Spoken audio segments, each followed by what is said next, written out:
Boa noite, pessoal. Bem-vindos a mais um Diário da Crise. Hoje, dia 1º de outubro de 2021, 19 horas e 15 minutos.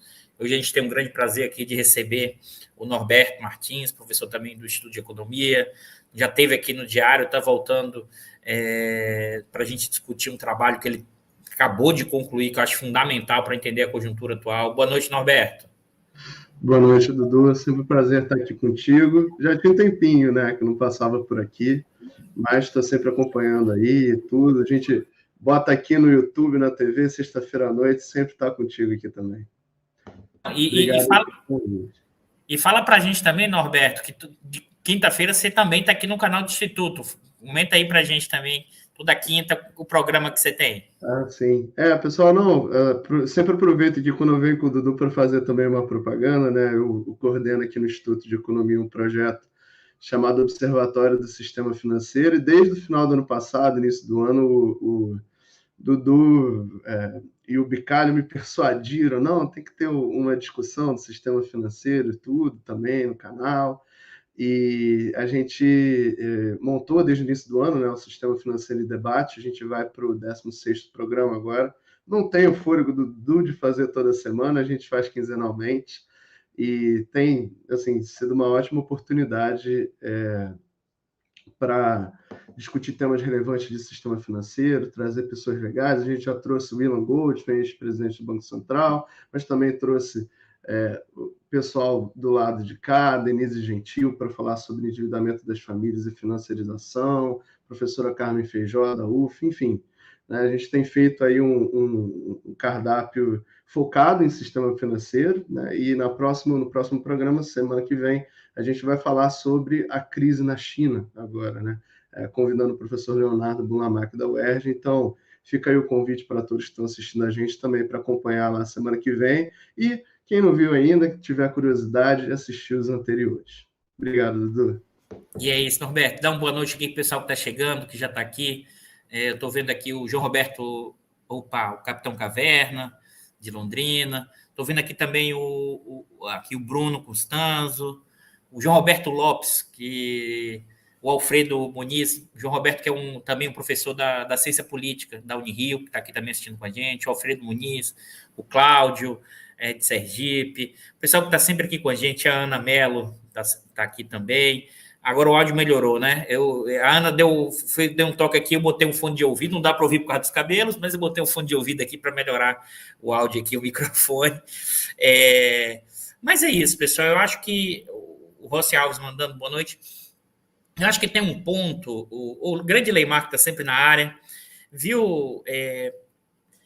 Estava aqui pensando muito, sabe, Norberto? Porque eu acho que, antes da gente entrar especificamente na discussão, que eu acho que é fundamental entender que é a taxa de lucro dos bancos, acho que essa semana teve uma entrevista muito emblemática, né?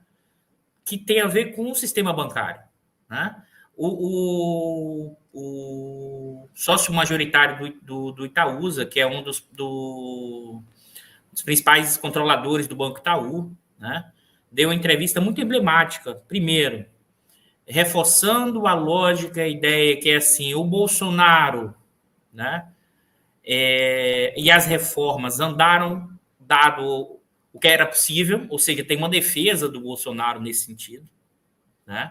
2, acho que é bem importante isso. 2, falando que impeachment não deveria ser feito, né, porque tem os custos. Aqui é bem importante isso. 3, ele vai discutir que o Brasil avançou, né? E, sobretudo, que é preciso manter as reformas, ou seja, a ponte para o futuro como eixo central de parte dessa burguesia brasileira, sobretudo a financeira. E aí, Norberto, que acho que é um ponto importante para a gente pensar quem são, assim, o que é essa burguesia brasileira, sobretudo, que a gente vai discutir a questão financeira, e mais especificamente ainda, os proprietários dos grandes bancos. E eu queria te ouvir, a gente vai exatamente focar hoje na discussão dos bancos brasileiros, e mais ainda, é impressionante que se a gente olha a trajetória das taxas de lucro dos bancos em vários sistemas internacionais, o brasileiro é o único que tem resiliência.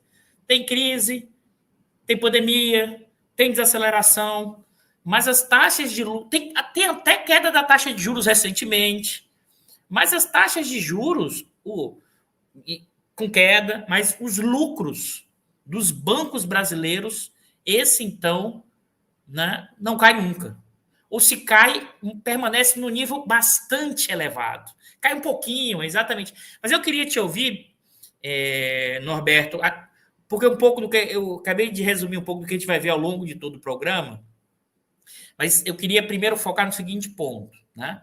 A partir dos seus estudos, das suas análises, o artigo do Norberto está aqui embaixo, na descrição do vídeo, né? O Norberto, e depois você fala dos outros coautores, que é um estudo longo. Mas eu queria te ouvir o primeiro ponto, que é o seguinte: por que os bancos brasileiros, independente de...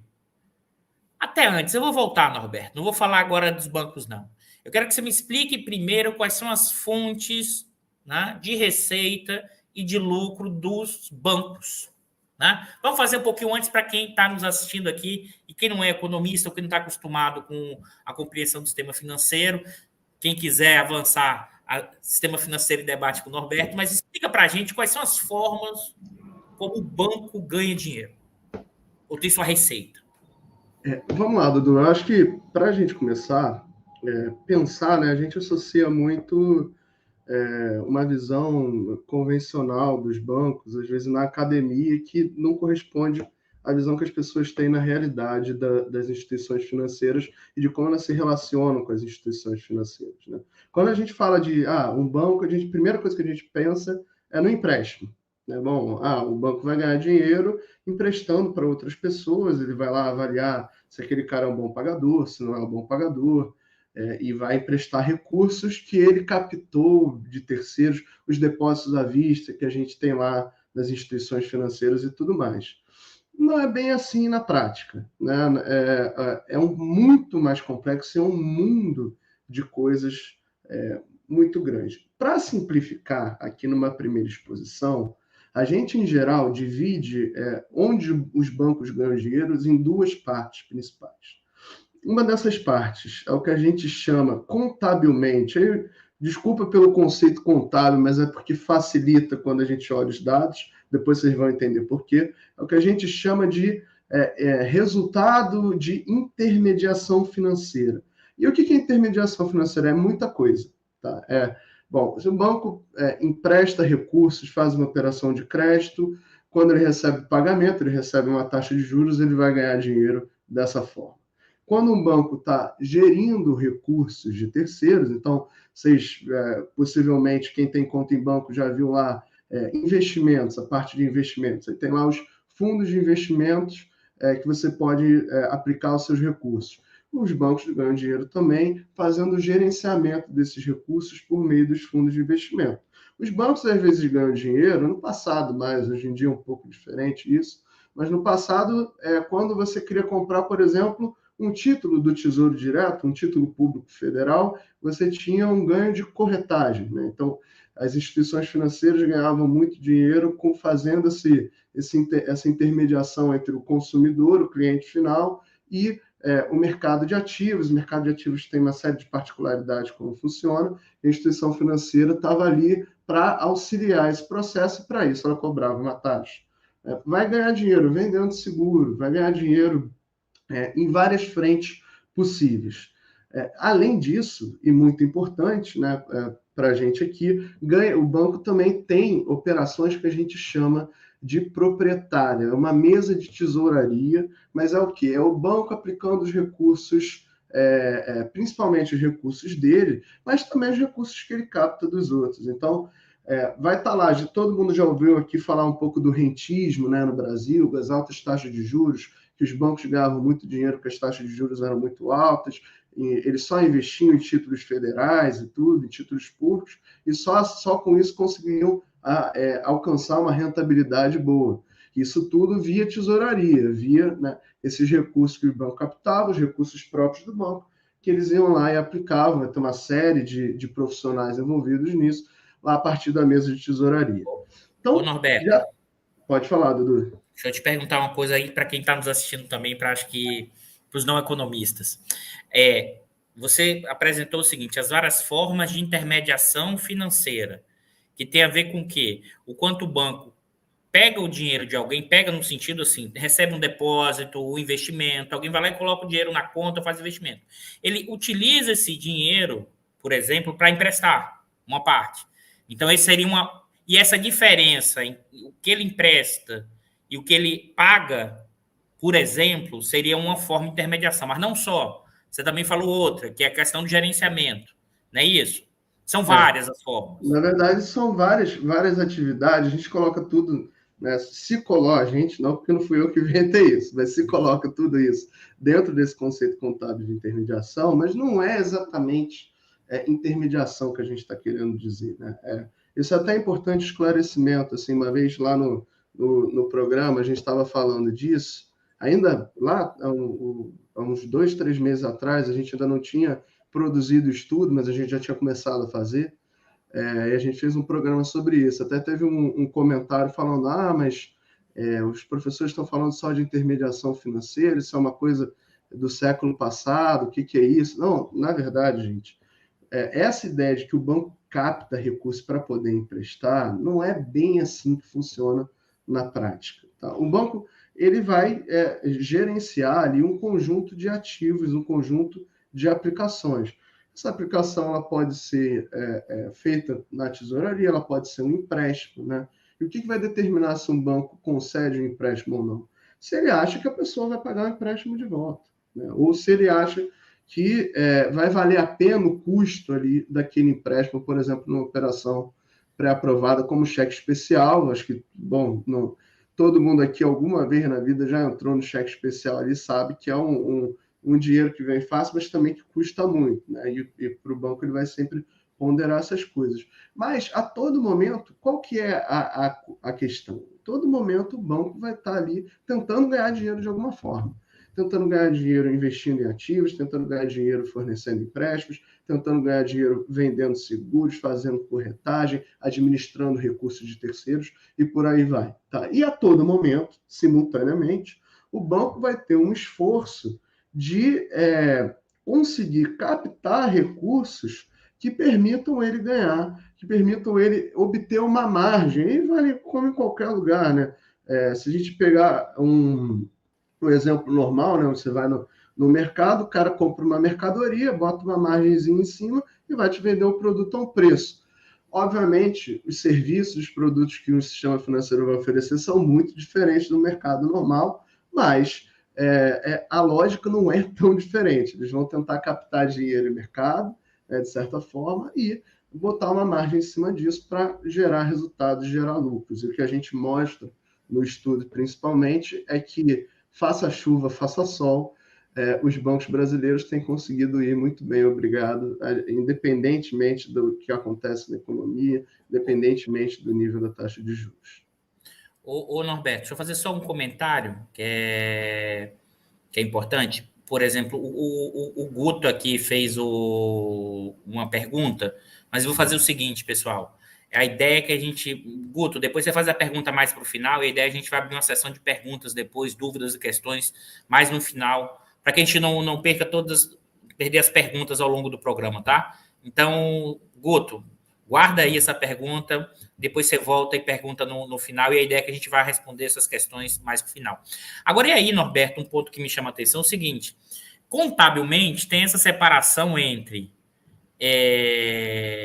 intermediação e todo o resto, e operacional, todo o resto. E ganhos de tesouraria, né? Ganhos de títulos e os outros. Na verdade, Dudu, para ser bem preciso, intermediação pega tudo isso que a gente falou entra em intermediação, é um balaio de gato, né? Tá. Porque eles separam contabilmente, né? Vamos dizer assim, contabilmente nos balanços eles acabam separando, né? Isso, a gente consegue ver o que é cada coisa, né? Quanto o banco ganhou com crédito, quanto o banco ganhou com a tesouraria dele, com essas operações de investimento dele, quanto que o banco ganhou administrando ativos de terceiros, como fundos de investimento e tudo. A gente consegue separar isso de fato, né? Isso tem lá bem claro, e aí quem tiver interesse em ver isso lá no estudo, está separadinho, bonitinho. E quais além são... disso...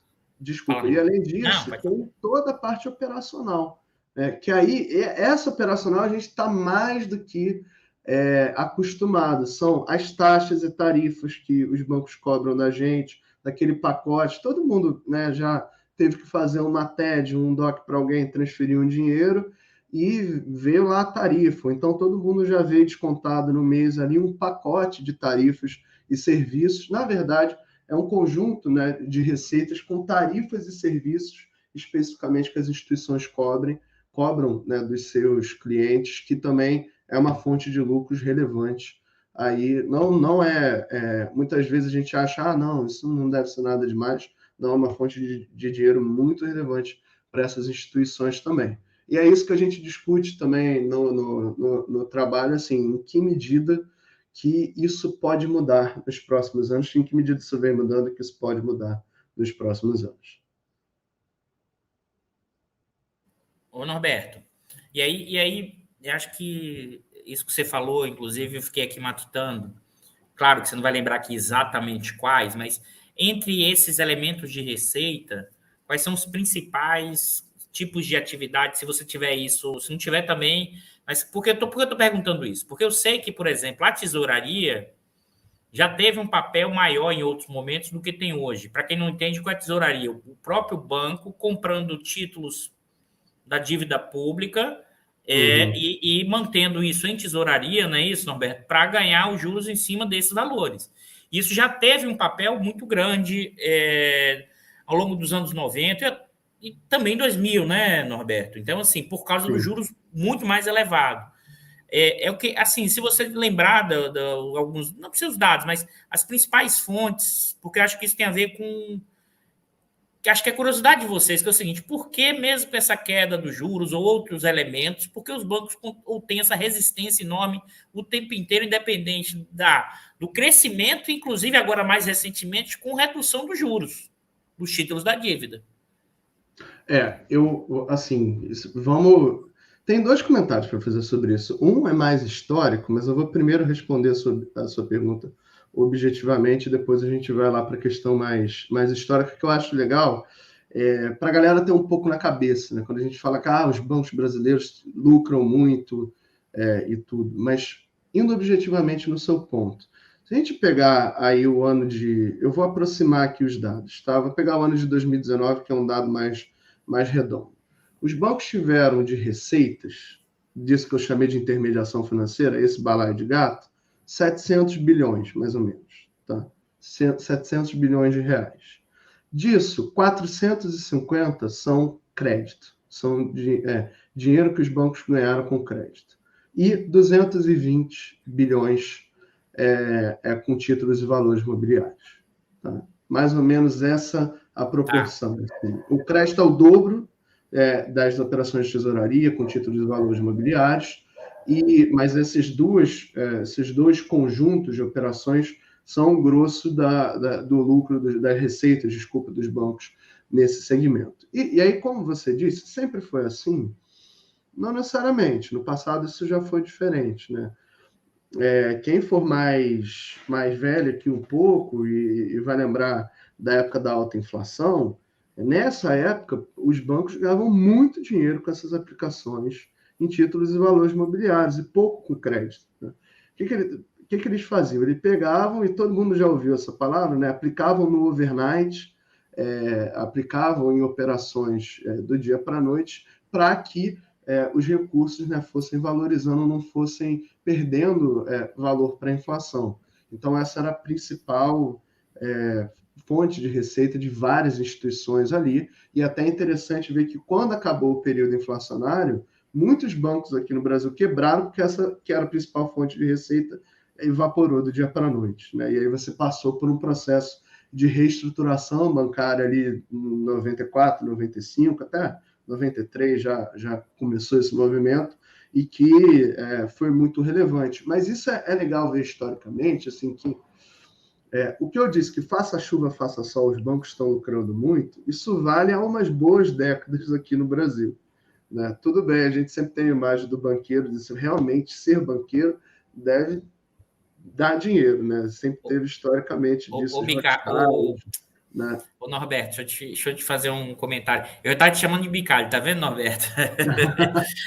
Pô, é o inverso, cara. Eu aqui, ó, O bicalho tá bicalho cheio cheio de tá com o cabelo, né? cabelo cada vez maior e eu cada vez menos.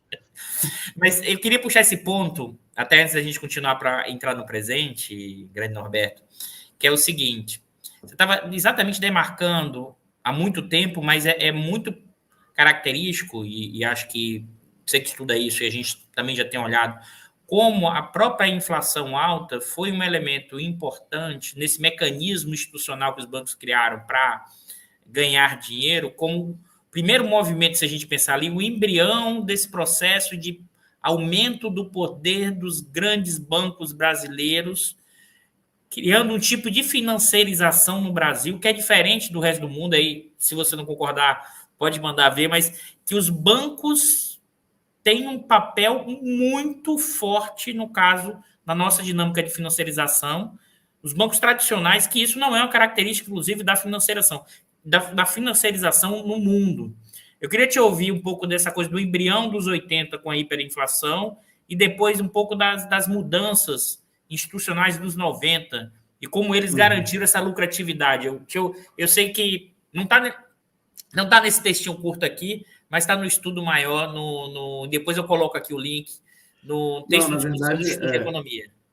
não, mas eu tenho que dar, esse crédito tem que dar, na verdade, ao professor Miguel Bruno, da ENSE, do IBGE, que foi quando eu era estagiário lá no IPE, ele é um dos caras que defende essa tese que o Brasil é um pioneiro da financiarização entre os países emergentes, né?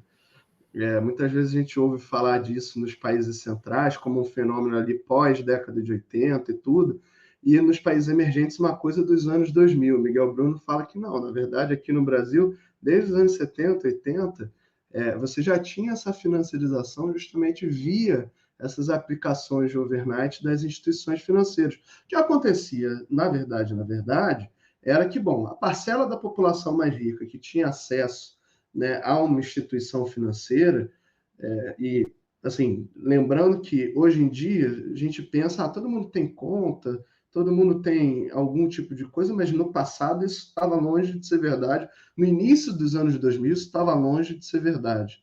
Tá? Na década de 80, então, muito mais. Então, você tinha uma elite brasileira que tinha acesso a essas contas, que tinha o seu dinheiro valorizado todo dia nessas aplicações, nas contas remuneradas, né? E o resto da população, como sempre a grande maioria da população, que tinha os seus salários, os seus recursos corroídos pela alta inflação. E o que o Miguel falava é que a gente é um pioneiro dessa financiarização, né, que já desde os anos 70, 80, muitas pessoas e muitas empresas e todo o sistema financeiro se estruturou a partir desses ganhos de floating, que a gente chama na terminologia técnica, desses ganhos com aplicações da noite para o dia, que eram feitas em títulos públicos federais ou em operações que a gente chama de compromissadas, que você compra uma coisa com compromisso de revender ou vende uma coisa com compromisso de recomprar de um dia para o outro, aí cobra um jurozinho, mas esse jurozinho era suficiente para você evitar, né, a corrosão pela inflação e valorizar e continuar sempre valorizando a riqueza ali, o patrimônio. Se não ficar claro, gente, por favor, diga aí. Mas era um pouco essa lógica. E Norberto, acho que esse ponto que você chamou atenção, eu queria reforçar. Porque a questão toda do pessoal que tem a grana com o processo inflacionário é fazer com que a sua riqueza não perca valor. Então, como você tinha inflação alta e a questão até dos ativos reais ou não, o pessoal vai para o ativo financeiro, né? Mas ao mesmo tempo buscando que esse ativo se ganhe um pouquinho acima da inflação, porque aí você permanece a riqueza na forma financeira e ganhando, né? Valorizando em relação à questão inflacionária. Acho que esse é um ponto, né, Norberto, que é fundamental para a discussão da questão para pensar bancos e dívida e ativos. Todos eles são ativos financeiros, alguns de dívida, mas a dívida de um é o ativo do outro, é a riqueza. Então, é sempre essa coisa dessa dupla entrada, ou seja, a dívida pública de um lado é a riqueza do outro. Então, a dívida pública brasileira, o título da dívida é dívida do governo brasileiro, mas é riqueza na sua forma financeira dos detentores do título. A mesma coisa, o crédito, né? O crédito, quem tomou o crédito do banco tem a dívida, e o banco tem o quê? Essa riqueza. Os indivíduos que depositam no banco têm um crédito com o banco, né? E tem essa riqueza nessa forma. É só para quem não é da área, eu acho que essa talvez seja uma das maiores dificuldades de olhar a discussão de dívida pública, juros. As pessoas têm dificuldade de entender o que é uma dívida pública para um, é a riqueza financeira na sua forma para o outro. E isso vale não só setor público, mas também entre setores privados, entre famílias e entre bancos. Empresas e bancos também, exatamente. Não, e esse processo, né, na verdade, gente, o negócio bancário, assim, é fazer a riqueza se valorizar como qualquer outro, né, como qualquer outra atividade, mas a deles em particular, né, com particularidades, aliás, muito interessantes que permitem ele ter as instituições financeiras ter uma posição privilegiada nesse jogo, né? E aí, quando a gente olha historicamente essa coisa, falar da capacidade de adaptação, tem só uma história interessante que eu queria trazer para vocês aqui, porque eu acho que vale a pena situar assim, como que os bancos brasileiros conseguem, né, sempre manter seus lucros, ter essa resiliência tão grande de lucros elevadíssimos. O Dudu sempre mostrou aqui no programa, né, os diferenciais, né, entre quanto o sistema financeiro ganha no Brasil, quanto os bancos ganham no Brasil e quanto as instituições, as empresas não financeiras ganham. É um abismo muitas vezes, né? Eu lembro de cabeça de idade de 2015, né? Sei lá, 2015 teve a crise, os bancos, as empresas não financeiras viram a lucratividade, a taxa de lucro delas cair para menos 1%. Os bancos estavam ganhando 15%. Os bancos estavam ganhando 15%, sabe? Naquele contexto, naquele caso. Então, a experiência histórica, a historinha que eu queria contar, que é interessante, bom, teve todo esse movimento durante a época de alta inflação, né?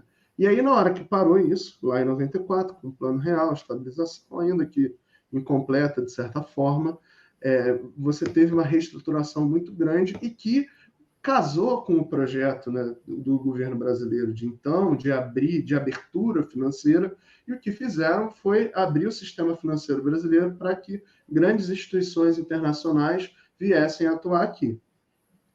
E aí fizeram isso sobre a peste, falando que não, a gente vai abrir porque os grandes bancos lá de fora vão vir para cá, vão derrubar as taxas de juros aqui dentro, derrubar as taxas que cobram dos empréstimos, Norberto, vai aumentar a concorrência, vai cair as tarifas, ou seja, a concorrência vai melhorar para o consumidor que precisa de serviços bancários mais baratos, tudo isso, né? Aumentar a eficiência do setor bancário, tudo isso. E, bem ou mal, o que aconteceu foi, na verdade, assim, os bancos brasileiros jantaram os bancos estrangeiros, e quem dos estrangeiros sobreviveu aqui na década de 90 foi porque se adaptou a esse modus operandi local aqui, né, você não fazia muito crédito, porque crédito é um negócio que dá trabalho, você tem que avaliar o cara, às vezes o cara não paga e tudo, mas você tinha uma dívida pública ali em meados da década de 90 que por vezes pagava ali taxas de juros da ordem de 20%, 30%, 45%, chegou em alguns momentos ao ano, ali naquele momento da década de 90. Então, mesmo com a abertura financeira, os bancos brasileiros, né, conseguiram se adaptar e vencer, vamos dizer assim. Só lembrando que esse período é, ao mesmo tempo, a abertura financeira com a privatização dos bancos públicos. Então, e acho que é importante reforçar, né, porque os bancos brasileiros, na verdade, ampliaram porque compraram bancos estaduais e engoliram os estrangeiros, né? Aí você tem uma lista. Eu lembro disso nos anos 90, e os dados mostram isso. Aí Banco de Boston, Citibank, esse pessoal todo permanece no Brasil, mas no varejo, o pessoal que entrou, HSBC, todo mundo não aguentou a disputa com os bancos brasileiros, né? Uhum. Não, só quem segurou até hoje foi o Santander, de fato, né? Mas, assim, cada um tem uma história particular. A gente podia aqui ficar contando essa história, mas acho até que não é tão interessante. Mesmo você vê que em cada momento as instituições vieram lá de fora, tentaram se adaptar, Deixa não eu te, conseguiram, deixa né? eu te perguntar, Norberto, reforça para mim aí por que essa característica dessa estrutura bancária brasileira, na abertura, esses grandes bancos jantaram os bancos estrangeiros. Justamente que eu acho que tinha esse viés, né, de você achar que você primeiro ia vir aqui e implantar um modelo moderno, eficiente de banco e tudo, que na verdade pouco tinha correspondência com a realidade brasileira, né? Enquanto você tinha uma população, justamente esse diferencial de você ter uma elite bancarizada, com conta em banco e tudo, isso existia, por exemplo, os servidores públicos, né, que recebiam já seus salários pelos bancos estaduais, por exemplo. Eu lembro lá, minha mãe era servidora pública, ela recebia no Banerj, né? E aí tinha conta lá no Banerj, tudo. Mas toda uma franja da população, na verdade, grande parte da população, sequer tinha conta no banco. Então, esse modelo de trazer lá para fora uma agência, as pessoas não tinham nem conta no banco. Então, você tinha essa primeira barreira aí que as instituições lá de fora já encontraram naquele momento. E segundo, esse modus operandi mesmo, que, na verdade, o negócio bancário aqui, ali na década de 90, não era crédito, né? Como o Dudu falou lá atrás. O negócio eram as tesourarias, onde se aplicava o dinheiro e se ganhava muito bem, obrigado, aplicando dinheiro em títulos públicos federais, em operações que eram seguras, né? Afinal, o Estado brasileiro pode deixar de fazer várias coisas, mas deixar de pagar uma dívida numa moeda que ele emite, ele não vai deixar. Então, não que isso não tenha consequências, tá, macroeconômicas para distribuição de renda, distribuição de poder, mas fato tecnicamente inviável esse default. Mas, para além disso, o ponto central aí é que quem sobreviveu, sobreviveu porque soube se adaptar a essa forma. Então, você pega o Santander, os lucros de tesouraria do Santander Global era 2/3 no Brasil. Talvez esse dado não seja mais preciso agora, mas em vários momentos já foi mais da metade do lucro global da tesouraria do Ah, Santander vinha do Brasil. ô Né? Então, Norberto, ou seja, da rede inteira, o né, que era lucro de tesouraria do Santander Brasil era 2/3 do Santander Mundial. chegou a 100 em um ano, tá? Eu não tenho esse Entendi. dado Não, certinho na mas isso é cabeça, importante, mas porque é o isso. Santander aqui operava, ou seja, a dívida pública e os juros altos tiveram um papel fundamental na forma de operacionalização, porque acho que aqui é importante reforçar. Eu sei que você já falou isso, mas é importante para quem está aqui pela primeira vez ou que não assistiu na sua fala, porque a questão dos juros altos tem efeito dos títulos, mas também tem compra e venda de títulos de mercado secundário, né, Norberto? Exatamente. Isso também é isso. É movimento ali, movimento corretagem, é um bando de coisa que as instituições vão ganhar também. E olhando para isso, assim, e qual a contrapartida disso? A gente está falando disso, eu estou, né, falando, os bancos brasileiros jantaram os estrangeiros, no sentido concorrencial, no sentido da competição com eles, em termos dos lucros próprios, tá? E isso teve uma consequência problemática mesmo, assim. E o que eles fizeram em contrapartida para a população ou para o financiamento das empresas e tudo? Naquele momento ali, muito pouco. Tá? Então, também tem que ter isso na cabeça, que às vezes a gente entra na discussão, não, vamos falar dos lucros aqui, ficar falando como se tudo... Não, isso tem consequências. Né? Tudo aquilo que você esperava que poderia acontecer, que as taxas de juros caíssem, que as pessoas fossem cobradas menos pelos empréstimos, pelas tarifas, nada disso aconteceu. Isso, né? Então, até para entender que abrir só não resolveria e tudo mais. Mas a gente, avançando no tempo, a gente vê que em outros momentos também teve uma adaptação grande do sistema financeiro. Na crise de 2008, por exemplo, foi uma crise de grandes proporções, uma crise global, que atingiu, foi gestada ali, né, no centro, no umbigo do sistema financeiro global de hoje em dia, porque afinal é tudo interconectado, né, essa abertura financeira lá de trás também tem isso. E aqui a gente não foi uma marolinha, como o Lula falava, mas a gente não teve uma crise bancária relevante, nenhum grande banco quebrou. Teve a fusão do Itaú e do Unibanco ali em 2009, mas foi uma coisa meio Mas, ô Norberto, um pouco nebulosa, mas, sabe, e aí eu também. queria te perguntar se isso não tem a ver exatamente com essa estrutura do portfólio de ativos dos bancos. Deixa eu explicar. Exatamente, claro, claro, exatamente. Se esse É pessoal esse o estava ponto. todo, em boa parte em título, eu não preciso estar em exposição grande em derivativos, ou seja, tem um risco.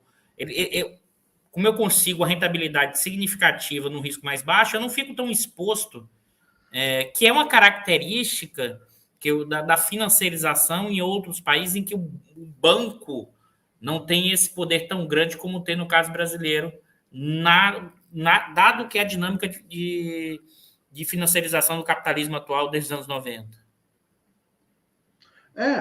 Na verdade, assim, o ponto, essa característica é fundamental para entender, né, o peso desses ganhos em aplicações de ativos, esses ganhos de tesouraria, tá? É, e outra coisa também é que assim, o processo de bancarização da população brasileira, ele foi progredindo paulatinamente ao longo da década de 2000, ali, da década de 2010. Hoje em dia, a gente sai, né, de um patamar a gente parte de um nível de bancarização que é completamente diferente daquele do início dos anos 2000. Eu lembro que quando eu estava ainda no mestrado, fiz a dissertação falando do Banco do Nordeste, né? E aí você olhava assim, bom, no Nordeste o grau de bancarização da população era abaixo de 50%, né? E chega a 80% ali no início da década de 2010, alguma coisa. Foi um processo muito rápido também. Quando isso acontece, aí os bancos brasileiros começam a diversificar um pouco mais os ganhos dele também. Então, é interessante que, quando a gente olha para o mundo, depois da crise de 2008, né, como é que os bancos ganharam dinheiro? Por que você teve a crise de 2008, em última instância? Vou simplificar muito, tá, gente? Mas acho que vale a pena a comparação. Os bancos, a crise de 2008 existiu porque você foi criando inovações financeiras, produtos financeiros cada vez mais complexos. Então, você já deve ter ouvido falar de derivativos financeiros. Derivativos são contratos em cima de outros contratos, ou então os asset-backed securities, os títulos lastreados em outros títulos, em outros valores imobiliários. Você criou uma complexa rede financeira em cima de inovações financeiras que os bancos ganhavam ali estruturando essas operações. Quando você cria um derivativo, vai ter lá um banco vendendo, cobrando um preço por isso e tudo. Lá fora, nos Estados Unidos, esse foi o movimento que levou ali mais ou menos até a crise de 2008, né, que criou uma fragilidade muito grande no sistema e que a gente viu que aconteceu.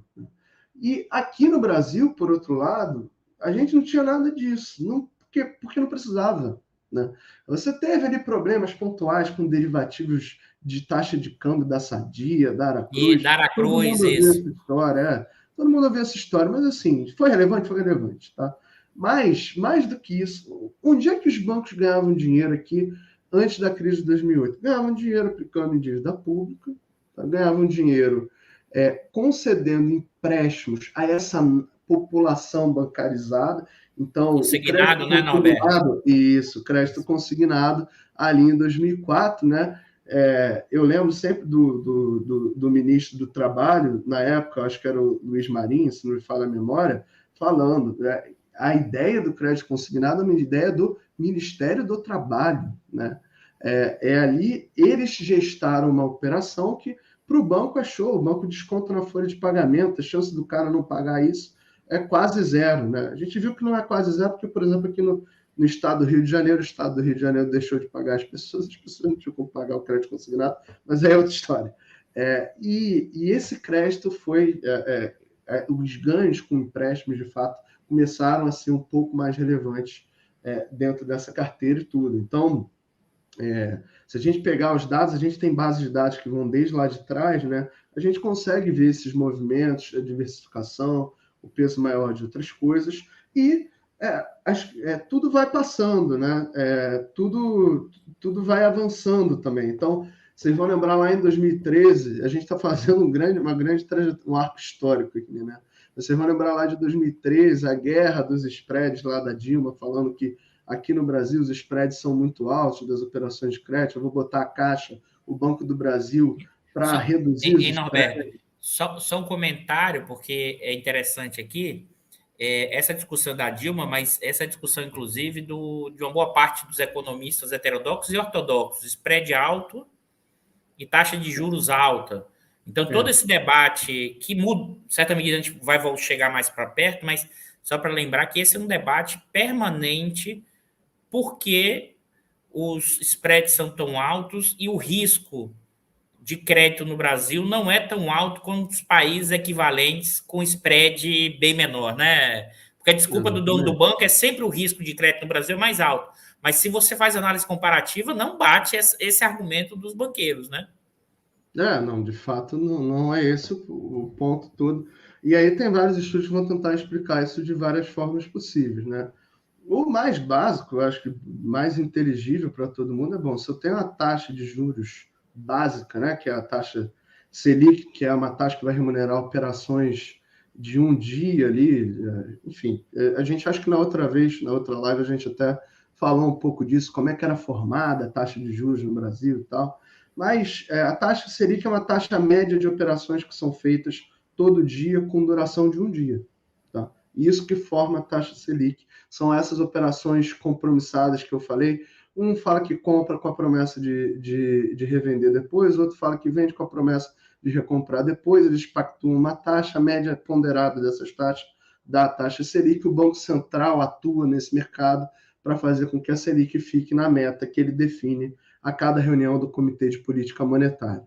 Tá? Mas, tirando a tecnicalidade, se a gente tem uma Selic de 10% ao ano, né, o custo de oportunidade que eu tenho para dar um empréstimo, o spread desse empréstimo, quanto eu vou ganhar mais, tem que ser pelo menos 10%. Né? Não faz, senão eu não preciso, eu vou ter trabalho de fazer análise de crédito, pagar gente para fazer isso, posso não receber, fazer uma análise, às vezes o cara escondeu alguma coisa que eu não sabia, tudo, não vai lá e não paga. Eu vou correr risco. Então, um primeiro elemento que todo mundo explicava, e isso é importante porque se a gente vai voltar nisso mais à frente, a taxa de juros é alta, o spread é alto. Isso está assim, amplamente documentado na literatura e tudo. E tem um estudo mais recente, agora que saiu esse ano também, de um camarada do Banco Central, um texto para discussão lá do Banco Central, que ele fala, na verdade, o custo do crédito é alto aqui também, porque os custos das instituições financeiras operacionais aqui, os custos em geral, quando a gente coloca tudo, também são altos.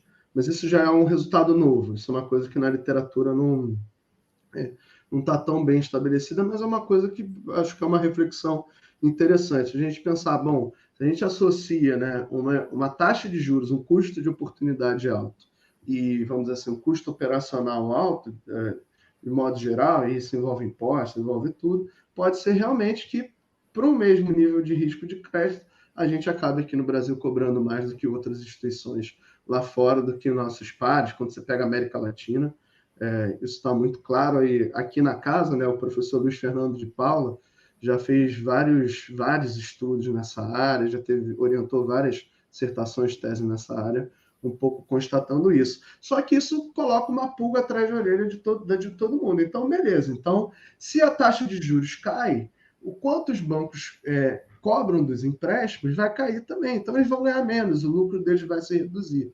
Né? E o nosso estudo, que começou lá atrás, há uns 3 anos atrás, mas agora que a gente finalmente conseguiu se juntar, parar, olhar, e aí eu sempre agradeço o Dudu, que o Dudu é um grande entusiasta, grande pessoa que fala, não, vai lá, estuda esse negócio, tenta entender isso que está acontecendo.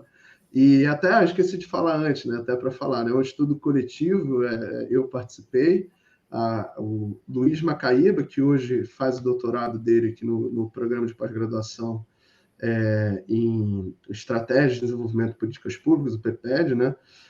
O Dalton Boechat e a Paula Sarno foram os coautores do estudo. A gente também contou com a colaboração do Vitor Rô, nosso aluno de mestrado, da Júlia Bustamante, aluno de doutorado, mas mais nas discussões, né, que eles participaram de todas as discussões e tudo. E A Júlia deve estar assistindo a gente aí. deve estar, ela disse que ia ver. E é assim, a gente discute muito para tentar entender, porque isso é como você diz normalmente na academia, isso é um puzzle, né? Você vai pensar, bom, todo mundo diz que se os juros são altos, os bancos ganham muito. Aí a gente, né, vê aqui, primeiro, tem todo esse histórico que a gente já falou bastante com vocês aqui. Só lembrar, né, Norberto? A taxa de juros caiu, lembra aí, para mais ou menos de quanto para quanto, só para quem está nos assistindo e não tem isso na memória, claro. É porque a gente, economista, tem isso tudo muito. Mas a partir de 2017, né, a taxa de juros. Eu vou dar os dados mais recentes, tá, gente? Na Tá. década de 90, como eu disse, chegou a 45%, era 20 e poucos por cento na média. Na primeira eleição do Lula, ele chegou acho que quase 20 também, agora eu já não lembro exatamente o dado de cabeça. E aí ela foi caindo ao longo do tempo, né? Mas em 2015, por exemplo, durante boa parte de 2015 e 2016, essa taxa básica de juros, a taxa Selic, né? Sistema Especial de Liquidação e Custódia de Títulos Públicos Federais, ela foi de 14,15%. Tá? Aí eu estou pegando a 14,25%, que eu estou pegando a taxa efetiva, mas esquece esses conceitos, era mais de 14%. Tá? E depois, ali em 2018, ela começou a cair em 2017, em 2018 ela ficou ali na casa de 6,5%, né? Até que ano passado ela chegou aí ao mínimo histórico do valor dela, que foi 2% ao ano. Então, é uma queda muito substancial, né? Mas já, mesmo desconsiderando a experiência do ano passado, né, a gente vê uma taxa de juros cair de 14,25%, mais de 14%, para 6,5%, né, para metade ali no período pré-pandemia, e reduziu ali em 2019, finalzinho de 2019, ela chegou a 4,5%. Né? Acho que esse é o ponto relevante ali. Então, você perdeu 10 pontos percentuais de taxa de juros, né, nesse período. E aí você vai virar e falar, bom, todo mundo na literatura diz que, né, isso daí vai reduzir os ganhos das instituições financeiras. E não foi isso que aconteceu. Né? E além disso, além da taxa de juros ter caído, também todo mundo tem na cabeça isso, que após 2015 foi um período de recessão, foi um período que a economia ficou estagnada. Tem gente que, inclusive, classifica esse período como uma depressão, uma coisa assim, você não cresce, você não gera emprego, a economia não se move, você não investe, e tudo isso. E aí você pensa, bom, uma economia que não investe, que não gera emprego, não faz tudo, como é que você vai gerar, por exemplo, demanda por empréstimos? Né? O cara não tem trabalho, não tem renda, não vai ter como pagar empréstimo de jeito nenhum e tudo. O que o cara vai fazer? A empresa não vai investir, então por que ela precisa de crédito para investir? Então, você tem duas coisas aí que colocam uma questão relevante. Primeiro, taxa de juros caiu, reduziu a possibilidade do ganho de tesouraria dos caras, do ganho com empréstimo e tudo mais. E não tem demanda por vários serviços bancários, a economia não está girando, não está produzindo. E Norberto, isso foi sua inquietação para entender e é nossa também para entender. Como é que pode, né? Se a economia não está girando, ou seja, o crédito tende a cair, vamos dizer assim. Se a economia não está girando. Porque, até para explicar para o pessoal. Porque o crédito, pessoal, as famílias, as empresas tomam, ou as empresas para ampliar o negócio, as famílias para consumir quando tem renda, né? Quando a renda está crescendo normalmente. Então, e a taxa de juros caiu. E aí, Norberto, o que o estudo fala para a gente? Porque acho que essa é uma interrogação bem importante. E mais, né? O spread, o lucro continuou e o spread continuou alto. Exatamente. E eu vou botar aqui na transmissão um gráfico, pessoal, que eu acho que mais do que palavras é mostrar, né? Que é esse gráfico aqui, que é o do resultado e do lucro líquido. Aí, vamos sair do conceito contábil, vamos considerar que isso aqui é uma proxy para o lucro, para uma aproximação para o quanto os bancos ganharam nesse período. Né? Estão a valores constantes, descontado a inflação. Então, em 2014, os bancos ganhavam 53 bilhões, 2015 ganharam 95, 2016 88, 2017 praticamente 95. isso aí, a taxa de juros caindo, a economia estagnada, né? Não gera emprego, nada. O resultado aqui sobe para 107, 116. Aí, aqui, ano passado, 2020, é particular porque tem uma série de questões contábeis aí que são relevantes para entender essa queda aqui, mas eu também vou mostrar para vocês já já em outro gráfico que não precisa se preocupar, a gente não precisa ficar com peninha dos bancos brasileiros, porque logo depois o lucro deles se recupera. Aqui eu estou pegando esse retorno sobre o patrimônio líquido, eu estou dividindo aquele montante ali em bilhões pelo tamanho do patrimônio líquido das instituições, pelo tamanho do capital das instituições, né? E aí a gente vê aqui de 2017, nesse período, com tudo isso que a gente falou acontecendo, taxa de juros caindo, economia estagnada, ali eu peguei o iníciozinho, 11,6% em janeiro de 2017. Em dezembro, estava em 14%. Né? Aí, 2018 não foi muito bom. Né? Dezembro de 2018 estava em 14,5%. Ali em meados de 2019 já subiu para 16%. Finalzinho de 2019, 18%. Tá? E aí realmente vem a pandemia. Isso aqui tem uma questão contábil aqui, gente, que é uma particularidade. Quando você tem um instituto chamado provisões para crédito de liquidação duvidosa, quando você acha que as pessoas vão deixar de pagar empréstimo, o Banco Central exige dos bancos que eles aportem recursos para evitar, para conseguir lidar com essa inadimplência, e aí com isso eles abatem isso do resultado, abatem isso do lucro deles. Então tem questões aí regulatórias, contábeis, que contribuem para essa queda. Mas o que eu queria mostrar é que, bom, ela caiu de fato. Se olha a lucratividade dos bancos, a taxa de lucro caiu, saiu de 18% ali e foi para 12%. Mas, Norberto, só lembrando que o PIB aí caiu 4%, né?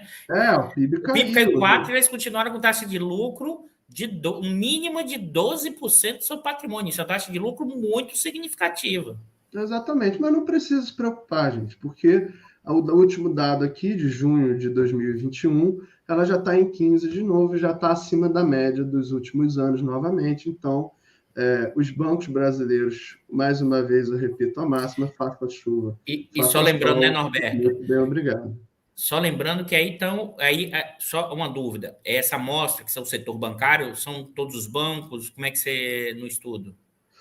Aí, essa amostra, esses dados aqui, eles pegam as instituições mais relevantes, tá, do sistema financeiro brasileiro. Né?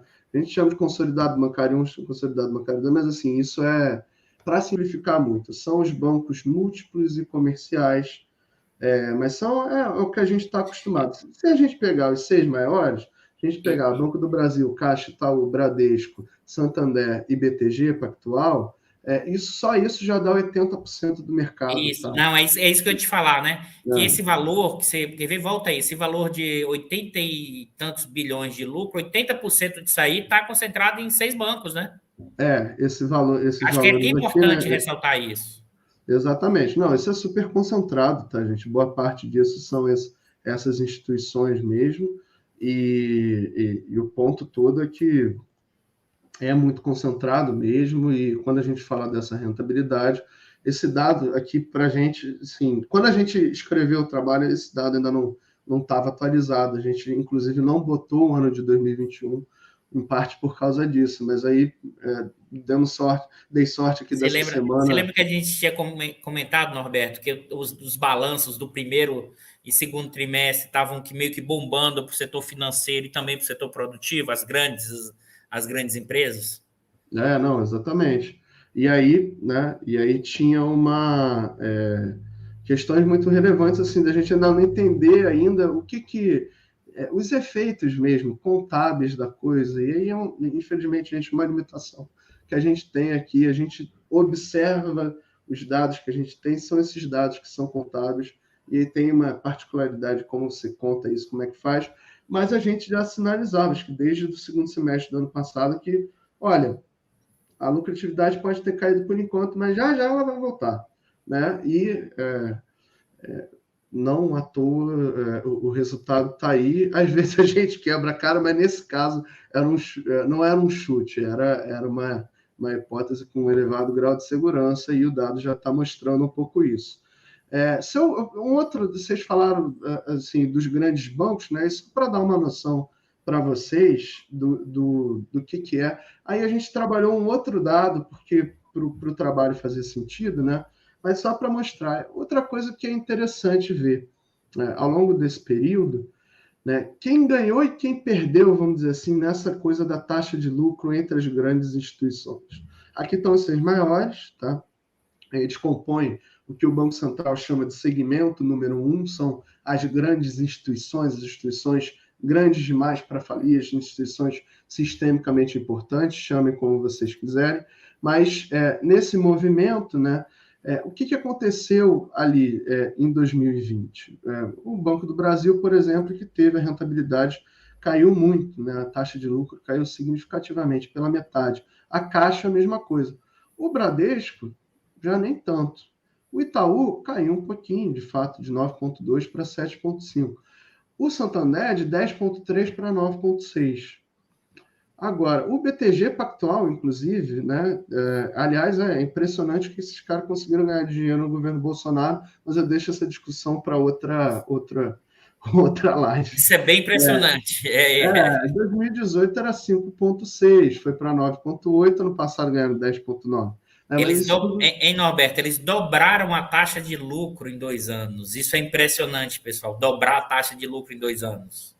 E o Santander, nesse período, foi muito feliz também, né? 2014, Sim. 2015 aqui, 2016, 2017, 8,3, 9,7, 10%. E é isso, dependendo de como você mede, o nível muda, mas a história é mais ou menos a mesma, tá, gente?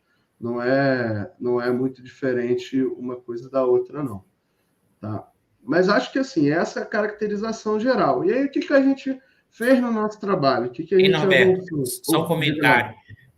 Se você pega 19 para 20, as maiores quedas proporcionais é Banco do Brasil e Itaú, né?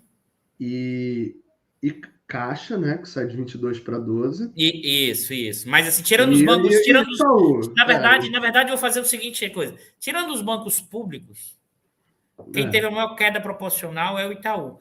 Não, claro que a gente não pode fazer essa correlação direta, eu vou botar a economia política aqui, mas não dá para a gente fazer a correlação direta, estou falando, mas se você observar, o Itaú os proprietários do Itaú é sempre um segmento dentro da fração bancária financeira que mais tem questionado o governo Bolsonaro. Os proprietários do Itaú, né, dentro do conjunto dos outros proprietários dos grandes bancos brasileiros, é o que mais tem questionado, em certa medida, o Bolsonaro, determinados grupos, determinada linha de alguns proprietários, não todos, mas determinados segmentos, vamos dizer assim. É importante lembrar isso, porque o Norberto está trazendo toda a discussão para a gente dos dados, das informações, mas quando a gente bota a economia política aí, a gente tem que olhar os lucros, como o Norberto bem falou, mas tem disputa dentro da fração bancária financeira para quem consegue se apropriar das relações com o Estado, ganhar fatia de mercado. O exemplo do BTG aqui é emblemático também. Ou seja, tem também, eu costumo dizer o seguinte, mesmo o setor bancário, ele não é homogêneo. Então, ele tem aí, como o Norberto mostra esses dados, mas também no âmbito da economia política. Claro que todos eles se unificam hoje, porque aí a entrevista do principal acionista do Itaúsa, todos se unificam para quê? Na ponte do futuro, para a ponte para o futuro. É manter as estruturas institucionais de abertura, de privatização e de reconfiguração do Estado brasileiro. Mas segue, Norberto. Não, e assim, e para complementar essa discussão aí da economia política, né, é engraçado ver que coisas, por exemplo, agora a Caixa, né, a gente teve uma controvérsia muito grande em relação ao manifesto que a Febraban assinou pró-democracia, e talvez isso tenha sido a coisa mais fora da caixa, a coisa mais aleatória que eu pudesse ver, assim, era isso, a Febraban assinando o manifesto pró-democracia e o Edmar Baixo, economista, que é bem conhecido também, representante dessa fração, vamos dizer assim, né? colocava lá numa entrevista há um mês atrás, mais ou menos, falando, olha, o pessoal da Faria Lima, o pessoal dos bancos votou no Bolsonaro porque achava que não achava que o Bolsonaro ia ser uma ameaça à democracia, né, tentando limpar um pouco a barra da galera, beleza, vamos lá dar um desconto, né, tem que achar aí uma frente ampla, beleza, segue o baile, mas o fato é que os caras foram lá e se propuseram assinar um manifesto a favor da democracia. Quem foi contra? A Caixa, aparelhada pelo Bolsonaro. E aí, lembro lá das discussões da Dilma, da época de 2013, da coisa dos spreads, falando: o Banco do Brasil está aparelhado, a Caixa está aparelhada. Isso nunca tinha acontecido antes. Sim, usaram os bancos públicos federais como instrumento de política pública, de política financeira, como deve ser feito e tem que ser feito. E é para isso que eles servem, né? Eu fui orientando da professora Jennifer Herman, a Jennifer sempre falava para mim, se é para um banco público operar que nem um banco privado, é melhor fechar as portas, né? E agora a gente vê um movimento, né, de aparelhamento, aí a gente não precisa ficar aqui discutindo tudo isso horas e horas, porque já foi discutido aqui no Diário várias vezes, né, mas das instituições financeiras públicas federais. E o que, para mim, é muito doido, assim, que não encaixa tanto, é essa coisa vamos tentar uma frente ampla, mas primeiro soprinho, primeiro suspiro, você vê, não, daí já sai uma capa tentando não colocar o Bolsonaro como uma carta no baralho de novo, ali, ter um peso maior dessa elite, da Faria Lima, e assim, o Baixa não vai poder falar de novo daqui a 1, 2 anos que a Faria Lima não sabia, sabe? Mas, para além disso, fechar essa digressão, voltar aqui Não, ótimo, Norberto. Boa. O nosso tópico, assim, só vendo, teve um sócio que foi do BTG Pactual que foi preso, sim, mas melhor até não falar nome, para a gente evitar processo, tudo, mas é só jogar aí no mundo, o que vocês acham? E voltando aqui para o tópico, acho que e tudo isso se justifica, toda essa economia política, também por entender que, bem ou mal, esse governo está entregando fome, desemprego, a galera brigando por osso, os empregos que são gerados, uma notícia de hoje, né, 80% são empregos informais, né, a gente está virando uma sociedade cuja principal forma de ocupação, sei lá, entregador de iFood, de Rappi, de tudo, enfim, empregos super precários e tudo, mas a gente olha para o lucro dos bancos, os bancos estão indo muito bem, né? Não tem nada que leve os caras, a agenda dos caras, por mais que não tenha reforma, não tenha a ponte para o futuro que eles querem, os caras estão ganhando muito dinheiro nesse contexto também. E isso se deve, em parte, a uma capacidade de adaptação que essas instituições tiveram ao longo dos últimos anos.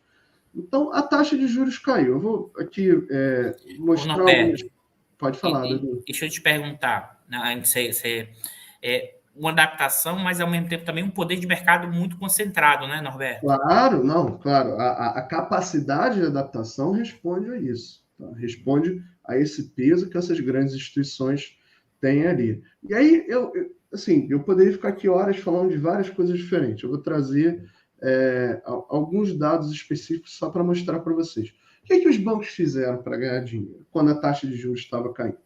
Primeira coisa que eles fizeram, eles trocaram a distribuição da carteira de empréstimos deles.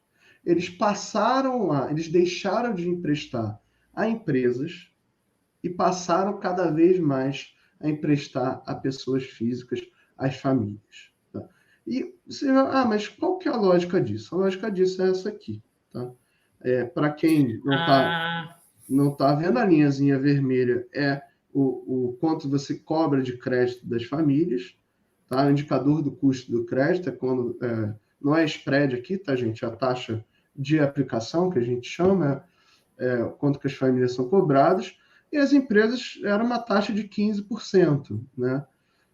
Aí aqui a taxa de juros subiu, a taxa de juros caiu um pouquinho, mas assim, saiu de 25 em 2013, continuou em 25 em final de 2019 para as famílias. Então, os bancos reorganizaram os ativos deles, os empréstimos deles, ou o portfólio deles na direção de operações que geravam mais dinheiro, né? Operações que eram mais caras e que eles conseguiram ampliar a lucratividade deles, ou Ô, ao menos Norberto, manter a lucratividade deles a partir disso. esse dado que você trouxe mostra o quanto era completamente falacioso o argumento dos bancos que o spread era alto porque tinha um problema de risco de crédito. Porque o que é que você mostrou aqui para a gente ver? Ou seja, os bancos, quando os juros caiu, eles passaram a emprestar mais dinheiro para as famílias, porque era mais alto os juros para as famílias. Se fosse o risco tão grande assim, eles não tinham tido mantido o lucro elevado. Ou seja, aquele argumento lá de trás, que o problema do Brasil era o risco de crédito, né? Isso mostra que era completamente falacioso, porque eles foram exatamente, né? Vê se eu estiver falando errado, me corrige, Norberto. Eles foram para um empréstimo das famílias, porque os juros é alto e o risco não é tão alto assim, porque senão compensaria. Ele teriam perdas de crédito das famílias. Ou seja, a população brasileira acaba pagando, honrando os compromissos, mesmo com esses juros exorbitantes. Não, exatamente. E aí tem toda, né, uma discussão, tem toda uma literatura, assim, e aí, desculpa estar trazendo para o termo mais academicista, gente, mas é porque ajuda, né? Que está ligada à financiarização via endividamento das famílias, né? Até recentemente, 3 colegas lá do grupo de financiarização e política social, a professora Helena Lavinas, o Lucas Bressan e o Pedro Rubim lançaram um texto também pelo Instituto de Economia, um texto para discussão, mostrando um pouco como é que evoluiu esse endividamento das famílias nos últimos anos no Brasil. E é um processo, assim, ali nesse momento em que você vai criar essas oportunidades de lucro, né? Tem uma frase de um economista americano que é famosa, não é que é famosa, desculpa, não é famosa porque ninguém muito conhece a coisa, mas que muitas vezes a gente vê, né, na academia da discussão dos bancos e tudo, é que os bancos não são ingênuos nem irracionais. É o professor Ian Craig, lá do Levy Institute, que tem essa frase que eu acho que ela captura a essência da coisa. Ninguém é ingênuo, ninguém é irracional. Taxa de juros está caindo, eu vou emprestar para quem me paga mais.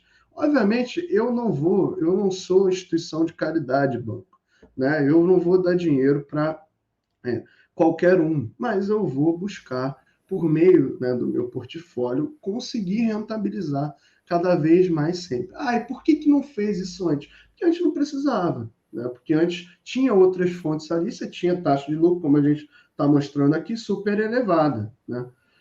Agora que a taxa começa a pressionar para baixo, aí você tem que fazer esses movimentos aí tudo. Lembrando que a economia estava, né, estagnada, estava indo para o buraco nesse momento, e, além disso, também que a taxa de juros estava caindo nesse momento.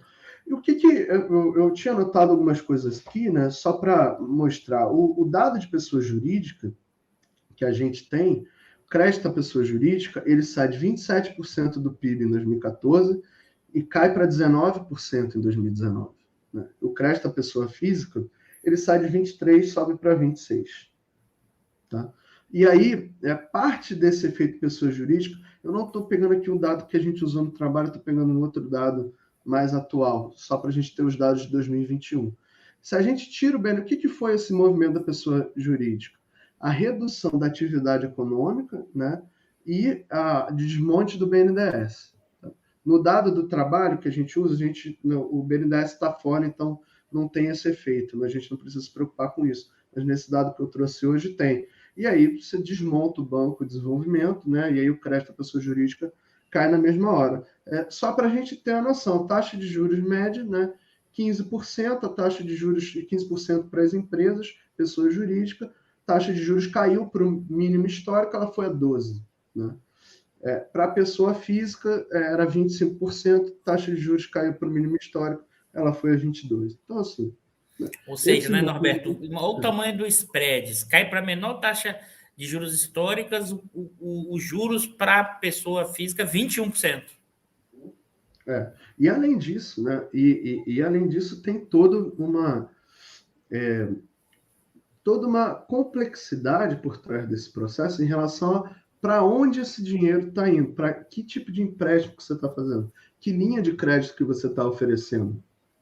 Só para dar um exemplo, a Lena, a professora Lena, quando ela foi fazer o livro dela, lá o primeiro livro sobre financiarização, era Financiarização, Política Social, Paradoxo Brasileiro, a gente foi fazer uma entrevista com alguns funcionários de alto escalão de uma grande instituição financeira. Uma das 6, aí, não vou falar o nome, mas é uma das grandes, privadas. Tá? Já reduz bastante a coisa.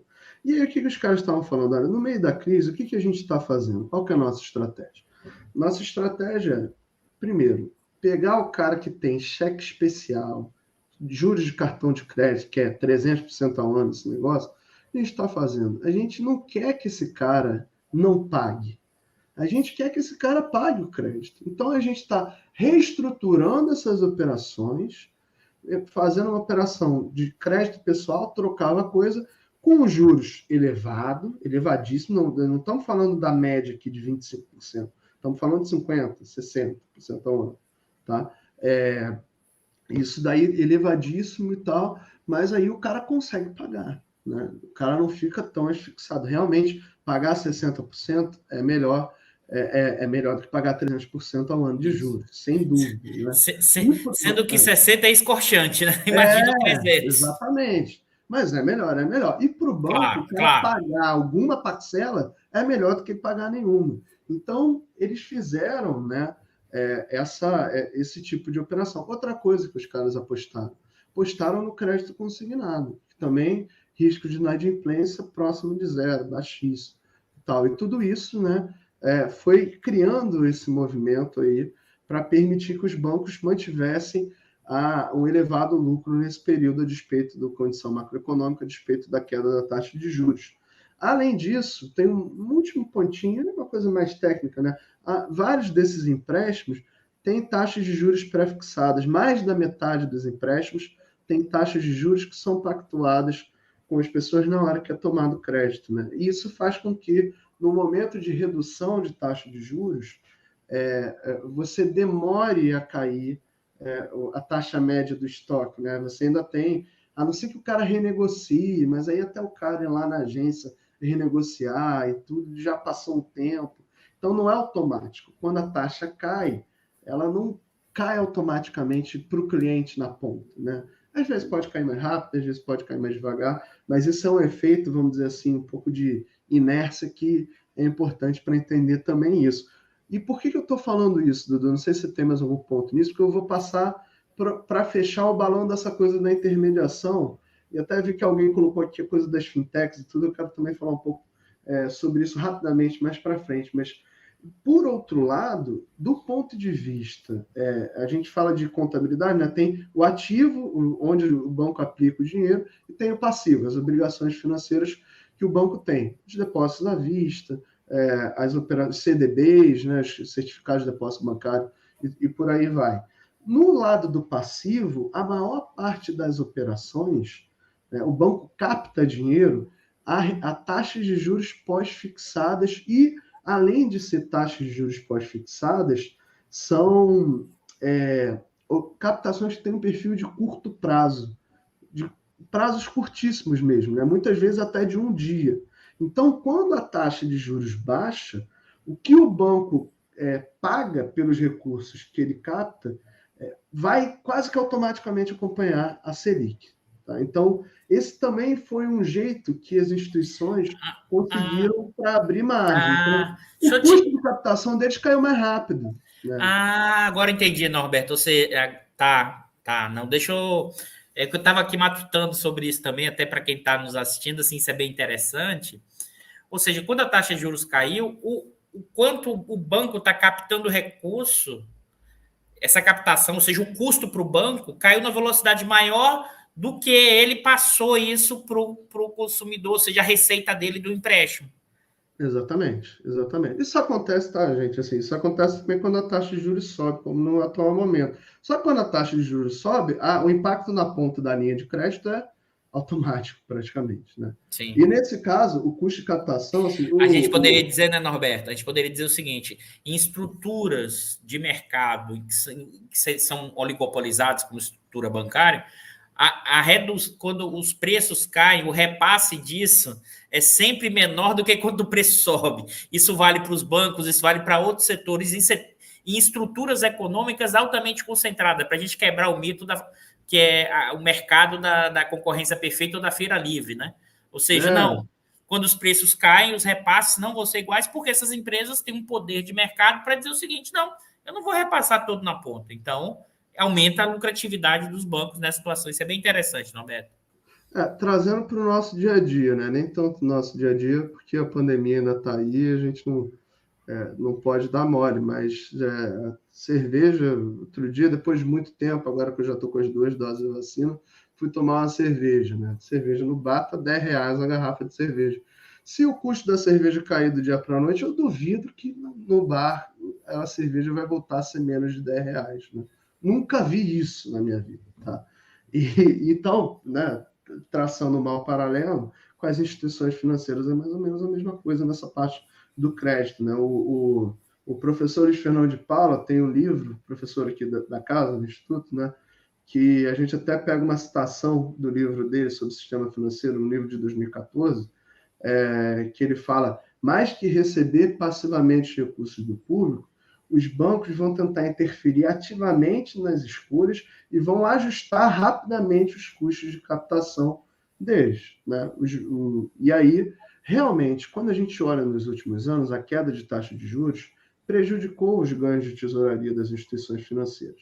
Mas, ao mesmo tempo, elas foram capazes, primeiro, de reduzir rapidamente os custos de captação, então a margem delas ficou mais ou menos controlada.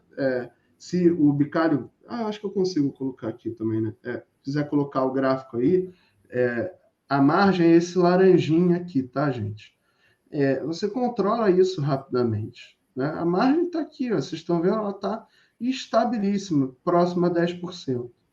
Né? Essa margem aqui. Olha o custo de captação, olha como ele ajusta. Né? É a linha preta, a Selic cai, o custo cai. Né? Ajusta. O retorno do crédito ele vai caindo também um pouco, mas ele demora mais e tudo. A gente fica aqui, a despeito da taxa de juros ter caído muito, né?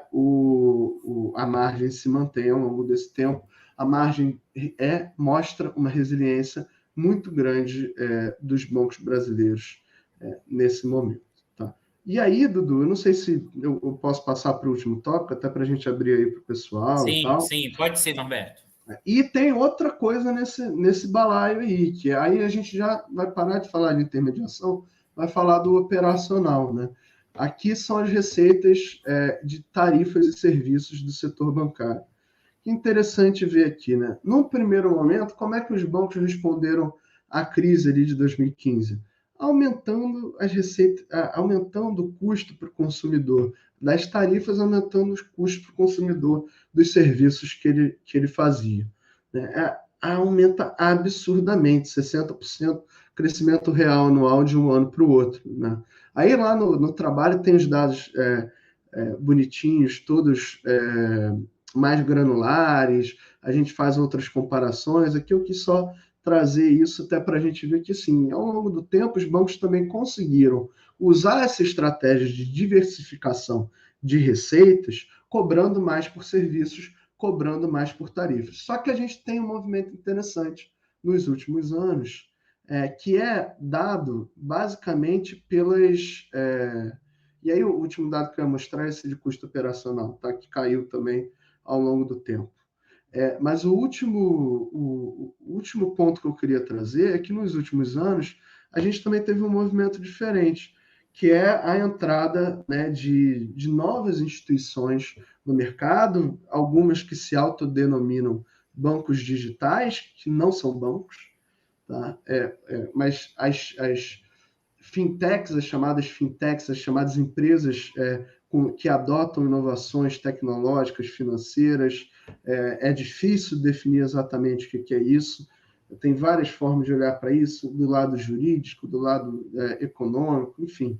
Não quero entrar muito nessa discussão, mas a gente teve aí algumas coisas que balançaram essa capacidade, né, que as instituições financeiras têm de ampliar e diversificar suas receitas a partir de tarifas bancárias, taxas, os custos de serviços que os bancos oferecem, né? Então, o Pix, né, que todo mundo já ouviu falar, o sistema de pagamento instantâneo, ele mudou muito o quadro, principalmente para as pessoas físicas, né? Eu lembro quando eu tinha que fazer um TED, aqui uma DOC, eu não tinha pacote de serviço, custava R$8 para fazer uma TED. Agora o Pix é zero, né? Então, isso é uma fonte ali de receita para as instituições que secou, né? E pode ser que sim, de alguma forma, essas instituições, principalmente instituições de pagamento, né? Às vezes você tinha cartão de crédito, cobrava lá uma taxa de anuidade, agora tem uma infinidade de instituições de pagamento que vão oferecer cartão de crédito com anuidade zero, várias dessas coisas que começam também a pressionar essas receitas dos bancos por esse lado.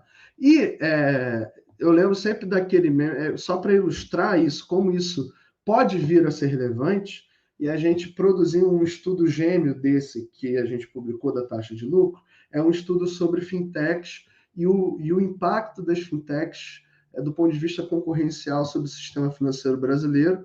Ele está sendo, a gente já finalizou, ele vai ser publicado, acho que semana que vem, ou no mais tardar na próxima, mas aí traz uma outra discussão da gente fazendo uma primeira aproximação dos dados. É um pesadelo que não tem dado direito, a gente teve que construir uma base não é a melhor dos mundos, então a gente, enfim, é uma primeira aproximação para tentar entender o que aconteceu. Parece que as instituições de pagamento realmente trouxeram alguma coisa nova, mas ainda não dá para ver, principalmente no lado do crédito, nada que tenha abalado a estrutura de nada. Realmente, do ponto de vista de tarifas e serviços, alguma coisa parece estar mudando e pode mudar ainda mais no futuro próximo. Agora, quando a gente fala de crédito, de ganho de tesouraria, a gente ainda não consegue ver isso nos dados, isso vai ficar mais claro aí daqui a 1-2 semanas com um estudo publicado.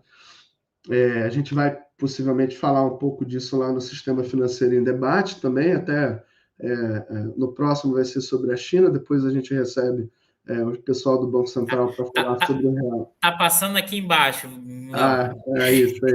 Depois a gente vai receber o pessoal do Banco Central para falar sobre o real digital, né? O pessoal que está coordenando lá o grupo de estudos do Banco Central, e mais para frente a gente deve fazer mais um sobre fintechs para falar um pouco dos resultados desse estudo, ver o que tem de novo e tal, mas enfim.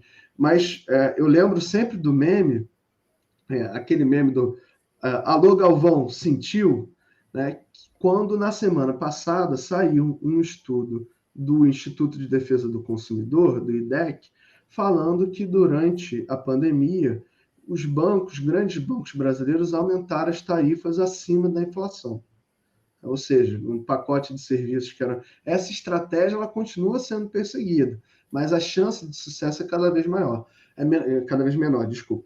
E o que rolou? Aí uma associação dessas novas instituições, desses novos bancos digitais, instituições de pagamento, fez um post no Twitter falando, né, a verdade sobre assimetrias. As tarifas dos grandes bancos, que reclamam da perda de competitividade, saltam acima da inflação durante a pandemia, enquanto as tarifas das fintechs são mantidas. A Febraban prontamente respondeu, né, falando que se essa associação, você quer mesmo falar a verdade, você não conta para ninguém, mas a gente conta, né? A Febraban foi lá e colocou, olha, a associação não contou que uma dessas instituições que tem cara, porte, produtos e até nome de banco, prefere não se dizer banco, mas cobra juros mais altos dos seus clientes do que a média dos 5 ou 10 grandes bancos brasileiros, né? Essa associação não contou, mas a página do Banco Central mostra a verdade. A taxa média de juros do cartão de crédito desse banco, que é um dos principais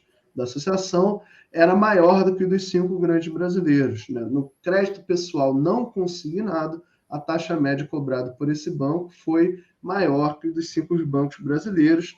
E aí eles vão além, né? A Febraban vai além, a comunicação da Febraban vai além, falando, olha, não conta que as fintechs pagam menos impostos que os bancos, não conta que os bancos geram mais de 500 milhões de empregos em todos os países, né? A verdade verdadeira é que as grandes fintechs gostam mesmo de pagar apenas meia entrada, em nada se diferenciam dos bancos. Aliás, só não são bancos para pagar menos impostos, gerar menos empregos, ter poucas obrigações regulatórias e trabalhistas. Gente, pelo amor de Deus, fecha aspas. Quem está falando isso é Febraban, só estou lendo aqui. Tá? Não vamos confundir. Com certeza, né? Para o pessoal não fazer o corte, né, Norberto? O pessoal fazer corte, você está defendendo. Eu lembro da Manuela Dávila falando um negócio sobre fake news, eu nunca vou esquecer isso. Ela falou, cara, quando eu cito alguém, eu faço assim no vídeo, para saber que não é para se alguém cortar, não poder usar e tudo. Mas o que eu quero dizer com isso? É uma coisa meio Galvão Sentiu mesmo, sabe? Da própria Febraban, e aí depois essa associação, a Zeta, respondeu, falando que, na verdade, é tudo ao contrário, vai ficar aí a briga da comunicação das duas associações, mas o ponto é que parece que, do ponto de vista das fintechs e de tudo, pode ser que venha alguma coisa assim que coloque em xeque a capacidade dos bancos ganharem dinheiro com o aumento de tarifas e com o aumento de taxas e de cobranças por prestação de serviço, mas ainda é um processo em curso que a gente ainda tem que estudar muito para ver e entender o que vai acontecer. E a escala, né, Norberto, dos grandes bancos brasileiros é uma escala é uma diferença gigantesca para o pessoal achar que já vai ter uma concorrência, coisa do gênero. A gente está vivendo tempos que as pessoas acham que de uma hora para outra, nesse sentido aí, os grandes bancos vão perder força. Esse é o discurso que às vezes os grandes bancos estão usando para manter as suas estruturas de poder. Não, exatamente. E o ponto, né? O Gabriel até colocou aqui no chat o nome da instituição, que eu prefiro não falar, mas o lance é meio esse. Daí pode vir alguma coisa, sabe? Mas achar que isso vai mudar a estrutura do sistema financeiro brasileiro, que do dia para a noite você vai ter um banco digital, que na verdade na regulação brasileira sequer é um banco, né? Dominando o mercado de crédito é ser, aí, diferentemente do que o Krego coloca, é ser muito ingênuo. A gente está longe de ter isso. E tudo isso para fechar, né, e dizer para vocês que assim, a gente tem, e voltar para vamos voltar para a programação normal aqui do programa do Diário da Crise. E o que isso implica para 2022? Né? Eu acho que esse ponto, assim, esse diálogo sobre essa questão da taxa de lucro dos bancos é importante também para entender o que a gente tem para o nosso futuro político. Né? A gente parece, a despeito dessa coisa do Manifesto para a Democracia e tudo, que você tem um movimento hoje de tentar, de alguma forma, viabilizar, não que não fosse viável, mas viabilizar novamente o Bolsonaro como a possibilidade. Tem todo mundo falando de terceira via e tudo, mas assim, vamos ser pragmáticos, né? Não é à toa todo mundo passando pano nos últimos dias. Tem alguma coisa aí por trás, não é à toa. E que o estudo ajuda a dizer... Fala, Norberto, desculpa. Segue, Norberto. Não, é só fechar o raciocínio. O que o estudo mostra dizer, olha, gente, assim, como o Dudu mostra aqui para falar de outras empresas, das empresas não financeiras, do agronegócio, das grandes varejistas, e falar, olha, todo mundo ganhou muito dinheiro no governo Bolsonaro. O que a gente está mostrando no nosso estudo também é que isso também é verdade para o setor financeiro, e é ser ingênuo esperar que vá sair muito cachorro desse mato. Muito massa desse cachorro, não. Muito cachorro desse mato, porque, gente, é isso. Os dados estão aí, estão mostrando a recuperação de taxa de lucro das instituições no meio de uma crise como essa, com as pessoas disputando resto de osso de carne, sabe? É um descolamento completamente... a gente fala, estuda sistema financeiro, pesquisa sobre isso, mas a gente não pode deixar de ter isso em mente, que a gente estuda isso justamente para tentar entender o que a gente pode fazer dentro desse arranjo, né, para que o sistema financeiro sirva à sociedade e não só a si próprio. Né? E acho que, assim, muito modestamente, a gente trouxe algumas coisas novas a partir dos dados aí para colocar na mesa para o debate. E aí cumprimento mais uma vez a Paula, o Dalton e o Macaíbe, que foram meus coautores aí desse trabalho que foi longo, foram 3 anos. Eu imagino, Norberto, os balanços, os dados, não é trivial descer nos dados, juntar, consolidar, ver consistência. Né? Não é só assim, como é que é essa taxa de lucro? Como é que é? Tem horas, tem horas bunda cadeira, o tempo inteiro para consolidar e juntar isso. Mas diz, Alberto. Assim, a gente não está falando, assim, na boa, assim, sendo bem, né, pé no chão, a gente está falando nenhuma grande novidade, porque os bancos ganham muito dinheiro no Brasil, todo mundo sabe, eu não preciso fazer um artigo para contar isso, mas a gente teve um trabalho ali de montar essa base até para outros estudos no futuro, e tá, para entender essa coisa das fintechs, e isso realmente demandou um tempo muito grande, assim, um esforço grande, e é muito... Assim, é uma honra estar aqui podendo dividir isso com vocês. Espero que eu tenha me fazido entender também. Não sei, gente. Sim, o pessoal tem. O que eu acho o ponto importante, Norberto, é mostrar que aí a gente pode juntar com a lógica da financiarização, ou seja, a predominância do capital portador de juros, né, no comando do processo histórico no mundo e no Brasil. Observe o dado que você trouxe para a gente. Ao longo do tempo, dos últimos, sobretudo dos 90 para cá, independente do crescimento econômico ou não, e mais, da própria redução da taxa de juros, os grandes bancos brasileiros ganham sempre. Isso é exatamente a expressão de como uma fração do capitalismo brasileiro tem um poder hegemônico na condução do processo de acumulação e dominação, no caso brasileiro. Acho que aqui está além de toda a tecnicalidade do processo, juntando para a discussão aqui da economia política, isso mostra o quanto esses segmentos têm uma hegemonia que vai além só da relação lucro e taxa de juros direto. Acho que isso é importante para ampliar a compreensão do fenômeno e não achar que apenas os juros por si só é um elemento importante, mas ele por si só não explica por que os grandes bancos conseguem manter isso. Tem a ver muito com a estrutura, com a capacidade econômica, no sentido do poder de mercado, grandes bancos privados, e da sua interação com o sistema político e estatal de manter o seu poder, que não é uma característica apenas brasileira. Isso é uma característica do capitalismo pós-anos, né, 80 e 90, em que os detentores da riqueza, os proprietários dessas instituições, operam com um grau de poder e de interação para manter os seus lucros a qualquer custo, de qualquer forma. Acho que esse é um elemento importante, mas diz, Norberto, para a gente abrir para as questões. E aí, gente, por favor, a gente fez aquele combinado, né, de botar a questão no final, fica à vontade para fazer sua pergunta aí, tudo. A gente falou bastante aqui, já quero ouvir vocês um pouco também. Eu ia só fazer um último comentário, que na verdade eu vou repetir uma pergunta que eu fiz aqui há 2 semanas atrás, mas que eu não consegui, talvez, explicar tão bem no chat, e aí para a gente trazer para a discussão de economia política, né? Quando a gente tinha ali, obviamente a gente tinha um contexto completamente diferente há 20 anos atrás, mas a gente tinha em algum momento, né, a clareza que o Lula ia ganhar a eleição de 2002 ali. Tá? E aí, gente, a discussão aqui não é um mérito de uma coisa ou de outra, mas assim, estava claro ali. O que o mercado financeiro fez naquele momento? Operou contra e jogou pesado. E uma questão que me vem aqui, na verdade, é uma questão que o Macaíba, que está sempre comigo, sempre discutindo, é o coautor do estudo, trouxe inicialmente, será que a gente vai viver 20 anos depois, em 2022, um processo igual? Primeiro, a gente não tem a clareza que a gente tinha, mas será que a gente vai ver o mercado financeiro operando pesado contra, se o Lula ganhar, ou embarcando no Bolsonaro ou não, sabe? Ainda tem muita essa dúvida, e a despeito da coisa... Essa pergunta, vou levantar. Era para você responder as questões, Norberto, mas você levantou uma pergunta para mim, é isso? Não, eu trouxe uma primeiro para você, para eu tomar uma água aqui, aí você fala um pouquinho, depois eu volto nela, porque eu também não tenho resposta.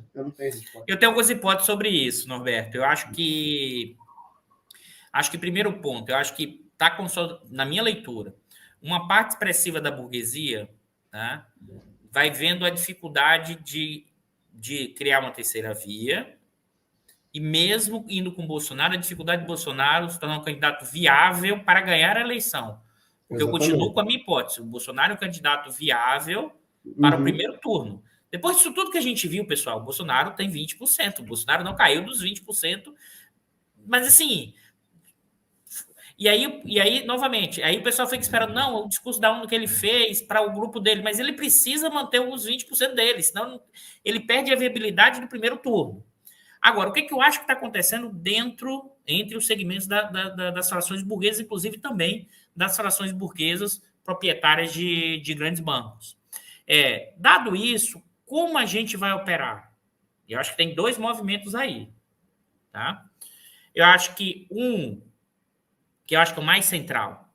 Eu acho que eles vão, no limite, vão no Bolsonaro mesmo. Mas eu acho que eles estão fazendo um outro movimento, sabe, Norberto? O que está acontecendo?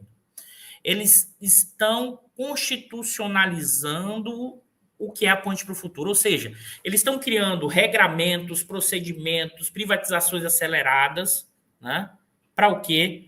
Para impedir que quem entre, e aí eu estou falando aqui, eu já falei isso aqui, Norberto, ou Lula, ou qualquer candidato progressista que vá contra a ponte para o futuro, eu incluo o Ciro nisso, porque o Ciro não é atacado, porque ele está com os 10%. Se ele crescer com o programa dele, será do mesmo jeito atacado, porque é um ataque a qualquer um que minimamente gire a ponte para o futuro.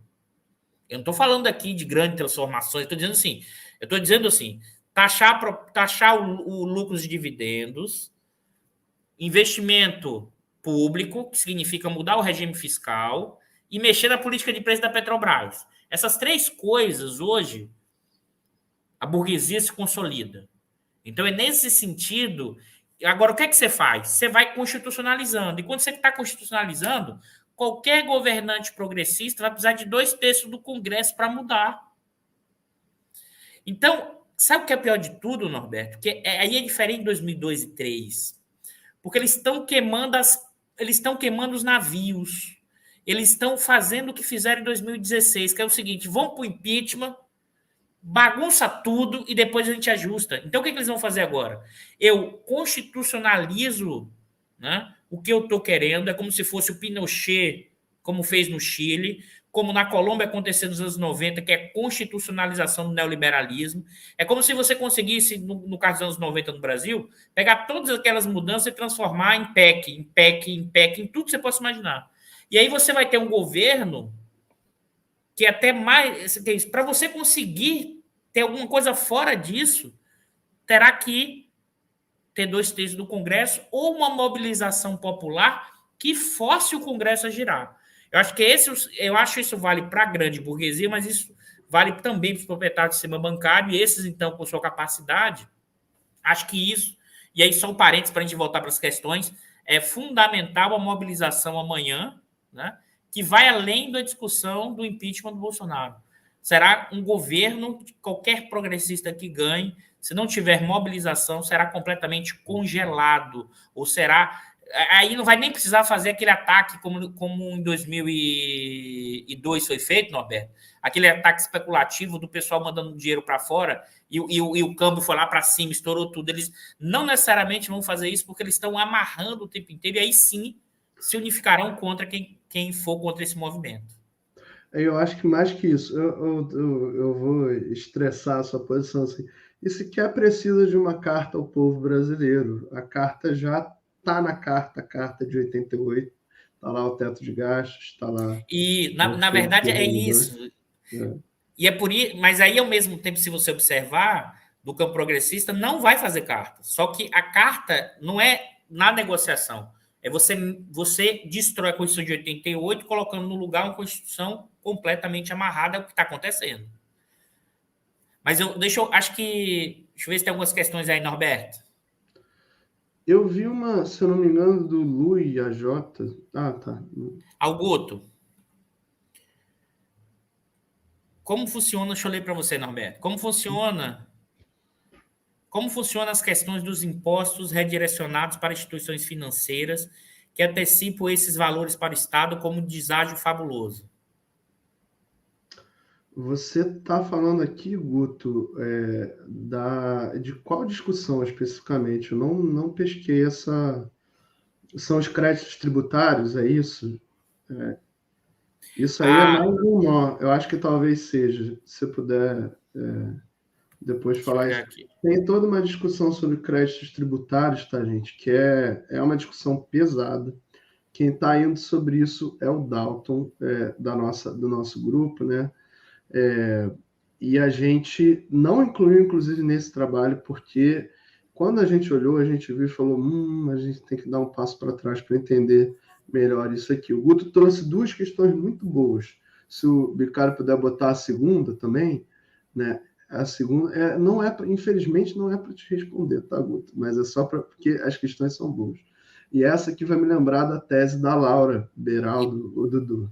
Deixa eu ler aqui, que a gente pode fazer essa discussão. Organização de participações com o Bandespar e outras são sócios, e outros são sócios, e às vezes controladores de uma imensidão de empresas como a Vale e outros. O resultado dos bancos inclui essa participação? Não diretamente, tá, Guto, mas indiretamente, o que a gente viu, na verdade, a Laura, que foi orientando a do Dudu, é, fez um super trabalho na tese dela de doutorado, mapeando as estruturas proprietárias dos grandes bancos brasileiros. Né? E aí você tem essa coisa da a Bradespar, sim, tá? A Bradespar é o conjunto, agora as fundações é que não. Então, quando você pega o consolidado, que a gente chama de econômico financeiro, você até vai. Todas as aplicações, os investimentos em outros ativos vão ser incorporados ali de fato. Tá? Mas aí depende do recorte que você quiser dar. Se pegar só o Bradesco, talvez não. Mas essa sua pergunta me remeteu também a essa. As duas perguntas, né, me remeteram a esse trabalho que a Laura fez de entender a estrutura societária proprietária dessas grandes instituições financeiras brasileiras e como é que você cria mecanismos, né, para não pagar imposto, para quem o dono da riqueza, pessoa física, o beneficiário final, né, não pagar imposto e gerar um ganho ainda maior. No fundo, voltamos ao bom e velho problema de valorizar a riqueza que já está acumulada, né? Né, Norberto, que na tese da Laura ela mostra que um dos principais acionistas proprietários do Bradesco é a Fundação Bradesco, uma fundação que não paga imposto, que é uma lógica de funcionamento completamente diferente. Eu queria, obrigado, Bicalho, eu queria, essa, sem ser poliana, né, mas não é realmente possível que as tecnologias eliminem o papel dos grandes bancos. A gente entra numa seara, Luiz, que eu não, eu acho que é ser poliana, tá, nesse sentido. É possível que você. Primeiro, acho que tem dois pontos nessa discussão. A primeira coisa, é ingênuo a gente achar que as grandes instituições financeiras não vão se mover. Né? Então, a gente pegou, nesse estudo novo das fintechs, que a gente vai soltar, a gente pegou os dados da pesquisa de tecnologia bancária da Febraban, mostrando que ao longo dos últimos anos, uma das grandes despesas das grandes instituições financeiras brasileiras é com investimento em novos sistemas, digitalização, tudo isso. Tá? Grandes trabalhos no exterior estão olhando para essa questão e vendo, olha, as tecnologias, elas estão sendo absorvidas pelos bancos. Né? Não é uma coisa de um contra o outro, na verdade é um ajudando o outro. Né? E, além disso, tem uma discussão. Quando a gente fala de fintech, né, que às vezes a gente separa o fim do tech. Uma coisa são as empresas que são, por exemplo, instituições de pagamento, ou então aqui no Brasil, sociedade de crédito direto, sociedade de empréstimo entre pessoas, que vão lidar com os clientes na ponta. Mas tem todo o lado das techs, que é o que a gente chama de modelo business to business, que são para oferecer soluções para os grandes bancos. Então, o que pode mudar? O que a tecnologia pode trazer? Bom, se antes você tinha que ir lá, falar com o gerente, aí você tinha um cara responsável pela análise de crédito, o cara ia pegar suas informações, ia juntar lá tudo isso, olhar, ver se você poderia ser um bom pagador, te classificar, ver o quanto que o banco podia te emprestar de limite de uma forma segura, o quanto você tinha que pagar de taxa de juros. Realmente isso ficou no passado. Hoje em dia, você vai, né, de fato, usar a inteligência artificial, usar um robô para fazer isso, e não são essas fintechs só que vão trazer essas inovações. Os bancos já estão incorporando, os bancos já estão fazendo, assim, quem usa, sei lá, o mesmo aplicativo assim, do banco no celular, né, eu sei lá, eu uso isso há muito tempo. Eu não chego a ser geração Z, eu sou mais cringe, assim, mas eu já uso há bastante tempo. Você vê a própria evolução da interface da coisa. Agora, não elimina, e não elimina, assim, porque, em última instância, a gente não pode deixar de lado a dimensão de poder. Você poder criar crédito, criar moeda, é um poder muito grande, né? E assim, a tecnologia vai te auxiliar a ter uma eficiência operacional maior, a ter um tipo, né, de interface com o cliente, de relação de uma outra forma. Pode ser que, de fato, essas empresas de cartão de crédito, instituições de pagamento, passem a ocupar uma fatia um pouco maior do mercado. Agora, sim, as grandes operações, tudo em última instância, ainda vai passar por ali por um bom tempo. Eu imagino que, sim, pelos próximos, enquanto eu estiver vivo, pelo menos, não vamos vivenciar Alberto, algo diferente disso. E tem uma outra da Eulália, né? Por que esse modelo que os bancos brasileiros jantam os estrangeiros não serve como modelo nos países de origem fazerem os mesmos nos seus países? Porque aí tem uma questão, né, em última instância, né, de como cada sistema financeiro vai estar adaptado às características locais, né, de cada país. E aí, óbvio, a gente está falando de fintech aqui no Brasil, né, a gente ainda tem uma população que tem um acesso muito restrito. Parte do nosso processo de inclusão financeira, por exemplo, se deu com o volume enorme de famílias que recebem o Bolsa Família e tiveram que abrir uma conta na Caixa ali e tudo mais, né? Parte de uma outra inclusão financeira se deu via essas instituições de pagamento, né? O cara que é entregador de aplicativo e recebe ali por entrega e tudo, ele vai estar ligado a um app de pagamento, alguma coisa nesse sentido. Então, a gente tem uma forma muito particular dessa inclusão financeira. Lá fora, a coisa muda um pouco. Primeiro, você tem uma população bancarizada, que o crédito está bem estabelecido já há bastante tempo, seja nos Estados Unidos, seja na Europa, assim, pensando nisso, de onde vieram, né, os grandes bancos que vieram aqui para o Brasil, ali na década de 90, e eles têm características também macroeconômicas muito diferentes. O nível de taxa de juros lá é completamente diferente do nível de taxa de juros aqui. O que não inviabiliza que você tente adotar estratégias de rentabilizar o patrimônio, nada disso. Na verdade, esse é o dia a dia das instituições financeiras lá. Eu falei para vocês da crise de 2008, por exemplo. Né? A crise de 2008 é um ótimo exemplo de como que, né, esse processo concorrencial para buscar lucros extraordinários, os caras foram criando produtos financeiros cada vez mais exóticos, cada vez mais complexos, que criaram uma fragilidade financeira enorme no sistema, até que, né, o negócio estourou, o Lehman Brothers quebrou, a IG quebrou, a IG a seguradora quebrou, mas o governo americano salvou e tudo mais, e o sistema financeiro global veio abaixo, as sociedades ao redor do mundo inteiro vieram abaixo em função disso. Então, é difícil meramente adaptar, né? Não dá para você pensar que um banco americano vai ganhar muito dinheiro investindo em dívida pública americana. Né? A taxa de juros lá é 0%. 2,5%. E esse cara capta uma taxa mais cara que a taxa de juros do Tesouro. Então, né, para o cara fazer isso, ele vai acabar perdendo dinheiro, né? Nossa, é a expressão da minha avó agora aqui. Assim, lá o cara tem que rebolar para poder ganhar dinheiro. Né? Não é sentar em cima desse. Então é muito difícil adaptar. Né? É muito difícil realmente adaptar esse modelo de ganho de tesouraria, de tudo. E, na verdade, depois da crise de 2008, então, com as taxas de juros lá embaixo, isso ficou mais difícil ainda. Né? A taxa de juros próxima a zero em grande parte do mundo que a gente considera mais avançado, desenvolvido, enfim. Né? Então, Alberto, só um é isso. comentário que é interessante, né? Dada a nossa estrutura profundamente desigual, o capitalismo brasileiro consegue extrair uma mais-valia e uma lucratividade de uma forma muito mais exploradora do que em outros espaços. Então, isso nas suas relações econômicas, políticas e... Mas a gente já está com 1h49, grande Norberto, de live, Não, e a gente vai encerrar por aqui. Excelente. Não, obrigado, cara. Falei demais aqui. Não, de jeito nenhum. Agradecer a sua vinda novamente, Norberto. Quem quiser seguir nesses debates sobre. Faz de novo aí a propaganda, Norberto, que vai ter, inclusive, na próxima quinta-feira. Deixa eu só Né? tomar uma água aqui antes.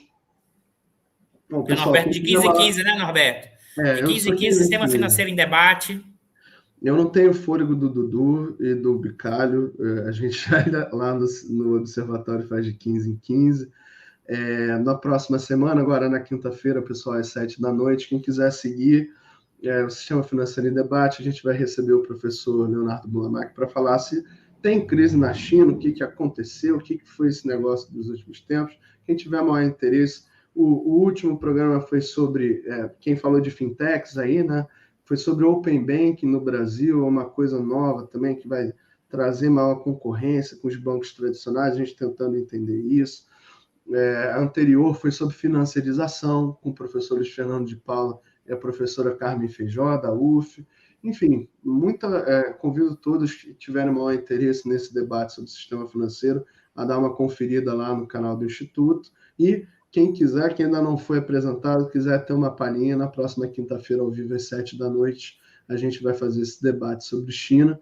Aproveitar já para encaminhar para o final e agradecer mais uma vez ao Dudu aí pela oportunidade, pelo espaço de estar falando com todo mundo. Agradecer aos meus coautores, ao Luiz Macaíba, a Paula Sarno, ao Dalton Boechat, também a Júlia Bustamante e o Vitor Rô, pela ajuda em todos esses trabalhos. E, enfim, fiquem ligados que nas próximas semanas também a gente vai trazer o estudo sobre fintech. O Jorge estava perguntando aqui qual o link. Já está no canal do Instituto de Economia, não sei se é o link para o trabalho ou para o Sistema Financeiro em Eu Debate. acho que ele está falando do Sistema Financeiro em Debate. Pessoal, o link do canal, vocês botam no YouTube, canal IE. Aí vai aparecer Só e vai clicar ter aqui o programa. Isso. Só clicar aqui na carinha do IE que vai estar lá. E aí, enfim, brigadaço aí, brigadaço Bicalho aí por todo o apoio aí no background também. E aí valeu, boa noite, gente. Pessoal, quem gostou, marque o sininho, compartilhem. E a gente vai ter no programa da próxima sexta-feira já confirmado, tá? O professor Gilberto Bercovitch, que vai lançar aqui para a gente o livro novo dele, que é Nacionalização, Necessidades e Possibilidades. Ou seja, todo um debate sobre a questão jurídica da possibilidade de nacionalização. Então, professor Gilberto Bercovitch, na próxima sexta, não percam o lançamento do livro e também não percam amanhã, dia 2, né, de outubro, manifestações na rua do impeachment, mas não só, a necessidade de mobilização é fundamental. Então, obrigado, Norberto, grande Bicalho está aqui na área. Nos vemos amanhã nas manifestações, nas ruas. E na sexta que vem, aliás, na quinta que vem, Sistema Financeiro em Debate, né? A crise, a China está em crise, né? Crise na China, Sistema Financeiro em Debate. E na sexta-feira, com o professor Gilberto Bercovitch, na discussão sobre a nacionalização dos ativos vendidos e a questão se é possível ou não no campo do próprio direito. E o argumento dele central é que sim, é muito mais uma discussão política. Então, é isso, pessoal. Bom final de semana e abraço a todos. Valeu, gente.